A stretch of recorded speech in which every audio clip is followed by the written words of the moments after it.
నమస్తే అన్న, అందరికీ నమస్కారం. కువైట్ ఎయిర్పోర్ట్ను ప్రారంభించిన విషయం అందరికీ తెలిసిందే.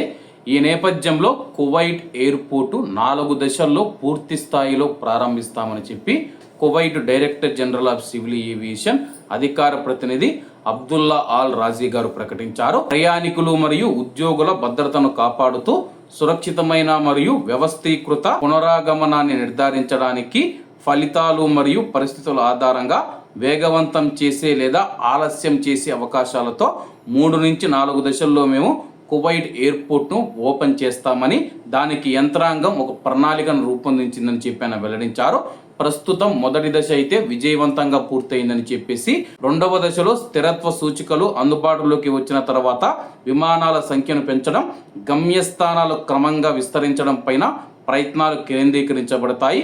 కువైట్ దేశ అవసరాలను పరిగణలోకి తీసుకోవడం, కార్యాచరణ ప్రక్రియల స్థిరత్వాన్ని నిర్ధారించడానికి అన్ని పక్షాల మధ్య సమన్వయం పెంపొందించడం ఈ ప్రణాళిక లక్ష్యం.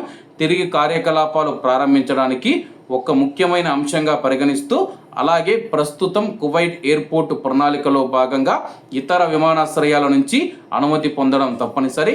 అలాగే 57 రోజుల పాటు విమాన రాకపోకలు నిలిపివేయడం వల్ల సుమారు 22,800 విమాన సర్వీసులు క్యాన్సిల్ అయ్యాయి, రద్దు చేయబడ్డాయి, అంతరాయం కలిగిందని చెప్పి ఆయన వెల్లడించారు. ప్రస్తుతం మొదటి దశ జరుగుతూ ఉందని చెప్పేసి గమ్యస్థానాలకు నిర్దిష్ట మానవతా మరియు నియంత్రణపరమైన అంశాల ఆధారంగా ఎంపిక చేయబడింది. రాబోయే రోజుల్లో రెండవ దశ ప్రారంభమవుతుందని చెప్పి ఆయన వెల్లడించారు. ప్రస్తుతం మొదటి దశ విజయవంతంగా పూర్తయిపోయింది. అలాగే రాబోయే రోజుల్లో రెండవ దశను మొదలు పెడతాము. అప్పుడు విమాన సంఖ్యలను పెంచుతాము. ఆ తర్వాత 3వ దశ ప్రారంభమవుతూ ఉంది. ఆ తర్వాత 4వ దశ ప్రారంభమవుతుంది. 4వ దశ ప్రారంభమైతే కానీ కువైట్ ఎయిర్పోర్టు పూర్తి స్థాయిలో ఓపెన్ అయినట్లని చెప్పేసి director general of civil aviation అధికార ప్రతినిధి అబ్దుల్లా ఆల్ రాజీ గారు ప్రకటించారు. అబ్దుల్లా ఆల్ రాజీ గారు తెలిపారు. కాబట్టి అందరూ బాగుండాలి, ఎందులో మనం ఉండాలి. అందరికీ నమస్తే అన్న, జై హింద్.